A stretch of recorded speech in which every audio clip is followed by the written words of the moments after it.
Hi, welcome to my channel. This is Manivas. Let's discuss about one of the most frequently asking interview questions that is nothing but singleton design pattern in Java. Singleton pattern says that just define a class that has only one instance and provide a global point of access to it. So we can say in other words like a class must ensure that only one instance to be created and that single instance can be used by all other classes. So for a class only one instance to be created and it won't allow to create multiple objects for that class. Singleton pattern restricts the instantiation of a class to a one object. In object oriented programming, a singleton class will have only one instance at a time. So that is the singleton design pattern principle. So a class must have only one instance and it won't allow to create multiple instances for the singleton class.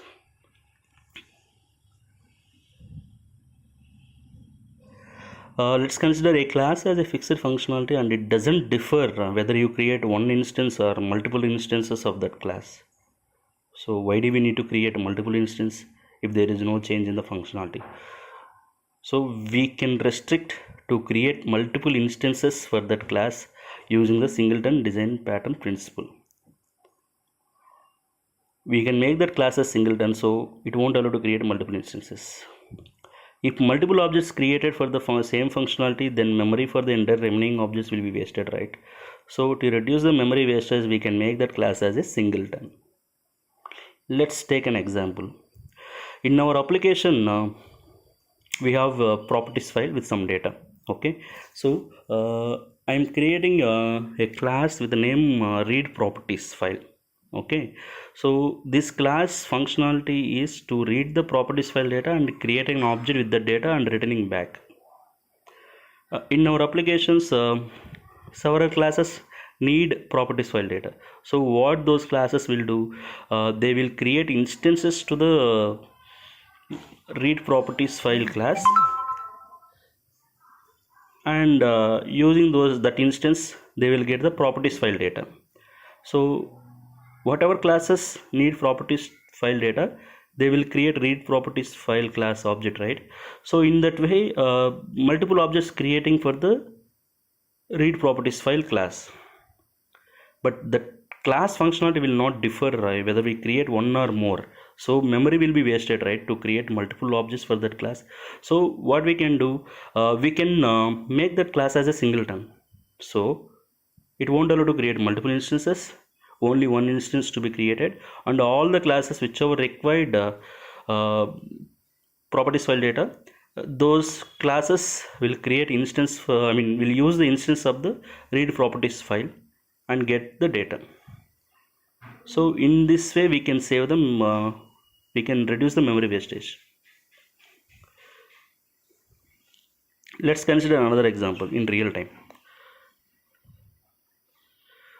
We have a connection pool in an application. So in that application, several files, several classes need a connection object from the connection pool. So in between, what I can do, I will use data source class, and the data source class functionality is to get the connection object from the connection pool and returning back to the callers. So whatever classes need a connection object from the connection pool, what they will do, they will create the instances to the data source object. From the data source object they will get the connection. So here the functionality of the data source class is to provide the connection object. The functionality of the data source object is fixed, it doesn't differ even we create one or more objects.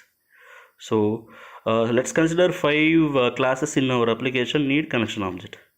So that 5 classes creating an instance to the data source object to get the connection object from the connection pool. So it is creating the 5 instances for the data source. It is causing the memory wastage, right? One instance itself can serve the 5 classes requirement. So data source functionality will not change. Data source functionality will not change even we create multiple objects. So I can make the data source class as a singleton so that only one instance to be created, and in our application whatever classes need connection objects, so they will use the that single instance, I mean data source object, they will get the connection object. We can achieve this by making the data source class as a singleton. As so far with our discussion, we can easily understand that, I mean, advantage of singleton design pattern is reducing the memory wastage, because object will not be created at each request.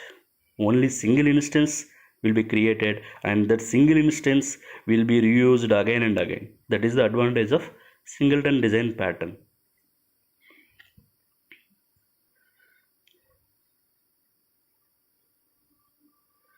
So how to make a class as a singleton design pattern in Java? So to make any class in Java as a singleton, we need to follow these steps.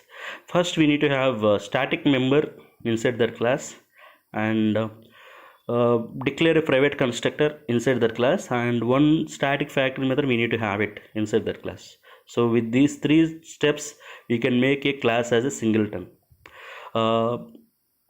Before going to the example to make a class as singleton, let's think about what are the forms of singleton design pattern.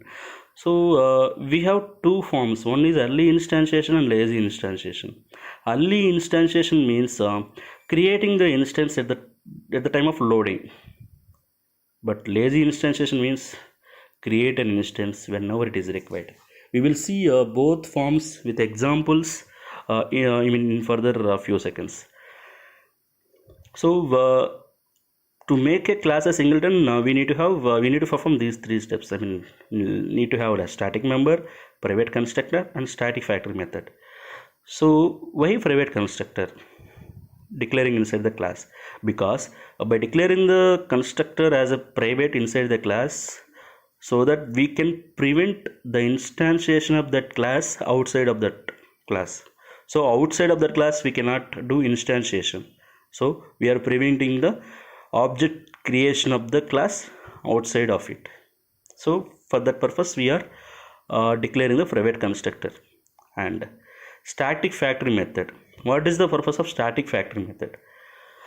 Outside it won't allow to do instantiation, it won't allow to create an object, because we are declaring the private constructor. So how we can use the singleton design pattern outside? Correct.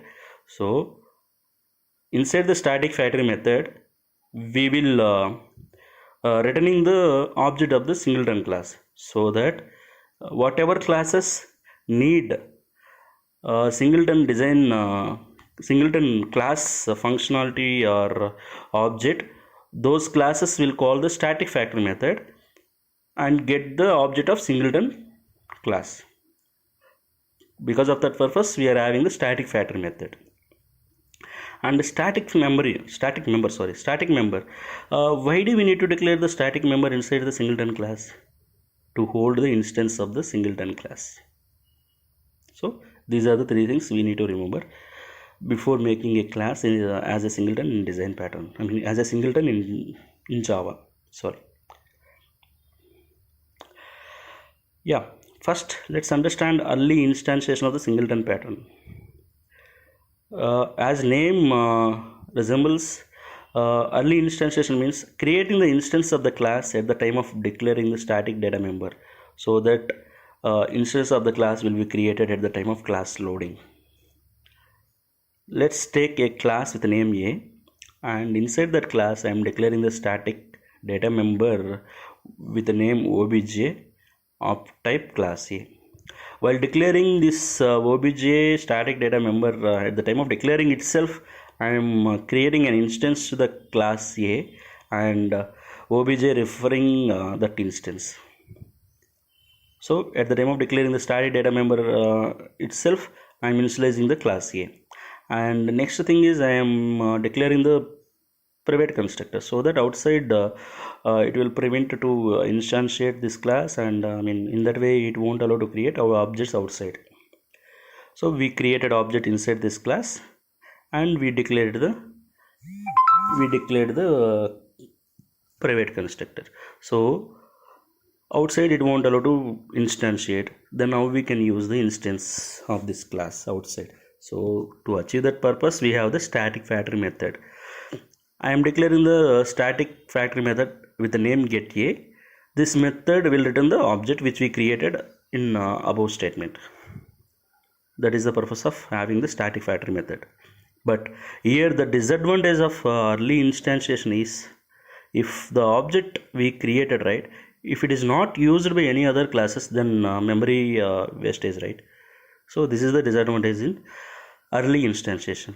We can overcome this drawback in lazy instantiation of singleton design pattern. This is example for lazy instantiation form. So what I'm doing here is same steps I'm following it, just but only one difference. I will tell you that. So declaring the class with the name A, and declaring the static data member with the name obj of type class A, and declaring the private constructor so that outside the instantiation, I mean object will not be created, it will not allow to create object outside the class, and inside the static factory method. What static factory method will do usually, it will return the instance of the singleton class, return back. So before returning back, I am checking whether that object has been initialized, I mean whether singleton class object has been initialized, or I mean instantiated or created. So I am checking whether obj is null or not. If it is null, only then I am creating the instance of the singleton class. And if obj, I mean if obj is not null, that means instance of the singleton class already has been created, so I am returning back. So I am creating the instance of the class only when obj referring, I mean pointing to the null. Okay, so inside static factory method, I am checking whether obj as referring any instance of the class A or not. If it is not referring to the instance of the class A, that means instance of the class A is not yet created. So I will create instance of the class A, and I will assigning to the obj. Then I will return the obj to the callers. Okay, but if obj referring to the instance of class A already, then if condition obj equal to null will fail, so it will come out of the if condition. Obviously it return the object which has been created at first time, which has been created or which has been initialized earlier. So here we are not declaring, I mean we are not instantiating the class A at the time of declaring the static data member. We are declaring, I mean we are instantiating the object, we are instantiating the class A inside the static factory method. This is the only difference in lazy instantiation. So object will not be instantiated or created at the time of class loading. It will be created whenever we require. Whoever require the object of the singleton class, they will use the static factory method. They will call the static factory method, right? So inside static factory method, it has been already created or not, we will check it. If it is not created, we will create and returning back. If it is already created, then we will return the existing object. So here object is getting created on demand whenever we required. So this is the way of making the singleton class, this is the way of making the class as singleton in lazy form, I mean lazy instantiation form.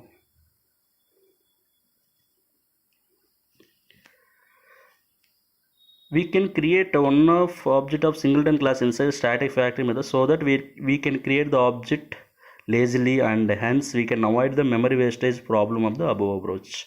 Above approach means early instantiation, correct. There is one important thing, I mean in multi-threading environment, if two threads simultaneously calling the static factory method, what will happen? Then there is a possibility of creating the two objects for singleton class. This is wrong. This is singleton principle violation, right? For singleton class, only one instance should be created, not more than one. But in multi-threading environment, if two threads simultaneously are calling the static factory method in lazy form, there is a possibility of two objects getting created for the singleton class. This is completely contradiction to the singleton principle. So to resolve this concurrent issue, what we will do is we will make static factory method as a synchronized method. So what we will do, we will use the synchronizer keyword along with the along with the static factory method declaration. So we are making the static factory method as synchronized method using the synchronizer keyword. So then only one thread is allowed to access it simultaneously, so that the object of the class will be created only once, right? So inside static factory method, for example, at, at the first call to the static factory method, it will check whether object is created or not. If it is not created, it will create new one and returning back that object. But from second time calling static factory method, from second call onwards, what will happen? Already object has been created, right? So it won't create new one. It will return the existing one. That is the way we are coding inside the static factory method, and we are using the synchronized keyword, so that if two or multiple threads are simultaneously calling the static method, then there is no chance of creating the multiple objects, because only one thread is allowed to access static factory method at a time. This is how we can overcome the creating the two objects in multi-threading environment when two threads simultaneously calling the static factory method. Using the synchronized keyword, we can overcome that. So at last, we need to have not we need to have when we make a class as a singleton, then only single instance to be created for that class, and it won't allow to create more than one instance. And whatever that single instance to be created, right, that single instance to be used by all other classes. This is what singleton design pattern principle. So we have covered what is singleton design pattern, and when we go for singleton design pattern, and what are the advantages of it, and how to make a class as singleton. And in multi-threading environment, there is a possibility to create multiple objects for singleton class. When multiple threads simultaneously calling the static factory method, there is a possibility in multi-threading environment. So that also we can overcome using the synchronizer keyword. Making the static factory method as a synchronizer method. So we can make the singleton class to have only one object at a time. Thank you so much. Thanks for watching this video. Thank you.